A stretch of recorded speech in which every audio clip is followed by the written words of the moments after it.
This is Clypra. It is a new open-source video editor being pitched as the free CapCut alternative.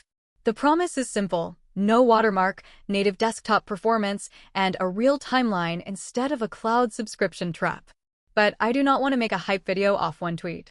I pulled the original post, downloaded the demo clip, found the GitHub repo from Eric's reply, read the README and package files, and ran the local build path.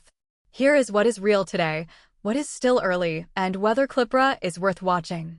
The source post came from Eric on X. The Spanish post says, "Forget paying for CapCut."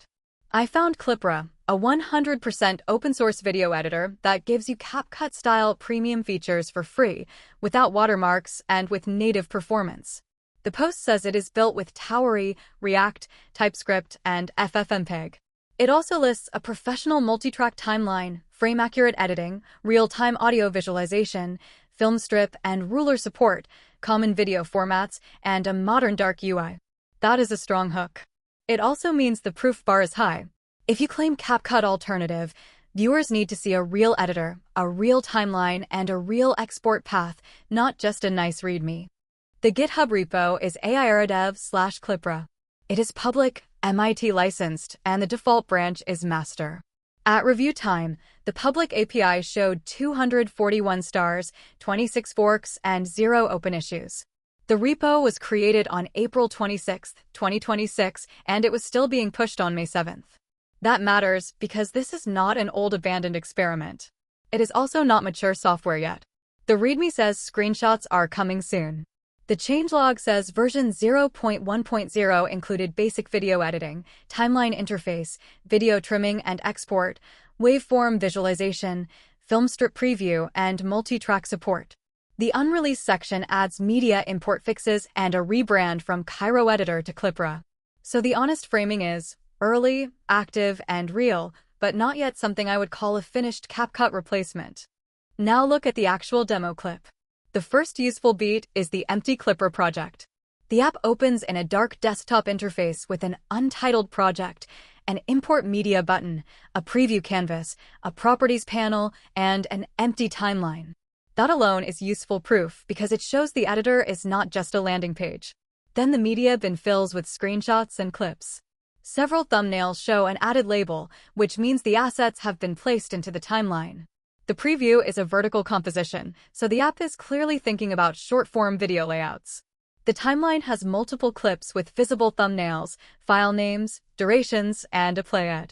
Around the midpoint, the preview switches to a slide titled Measuring What Matters, while the timeline shows a clean 5-second transition point. Later frames show more layered clips, and the export button remains visible in the top right. This clip proves a basic editing surface, media import, preview, timeline assembly, and export intent. It does not prove advanced captions, effects, transitions, templates, mobile exports, team workflows, or production reliability. That distinction is the whole video. I also did a quick local proof check instead of only reading the README. The environment had Node 25, NPM 10, Rust 1.94, Cargo 1.94, and FFmpeg 8. The repo cloned. npm install completed in a few seconds with 3 moderate audit warnings. Then npm run build failed at TypeScript. The failures were not one tiny typo. They included missing tab props exports in several media tabs, selected clip ID versus selected clip ID's store mismatches, test matcher setup issues around to be in the document, and React DND test import problems. That does not make the project fake. It does mean you should treat it like an active early repo, not a drop-in editor for client work today.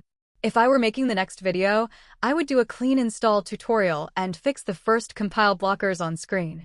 That is the real test viewers will care about. So, where does Clypra land? The idea is great. A local, open-source, no-watermark editor built on Tauri and FFmpeg is exactly the kind of tool creators want, especially if CapCut keeps pushing paid gates. The source demo is real. The repo is active. The feature list is plausible. But the maturity gap is also real. The roadmap still includes multi-track audio mixing, effects, transitions, text and title overlays, export presets, keyboard customization, and a plugin system. Those are not bonus features. They are the difference between a promising editor shell and something people can rely on every day. My verdict: Clypra is worth starring and watching, but do not sell it as a CapCut replacement yet.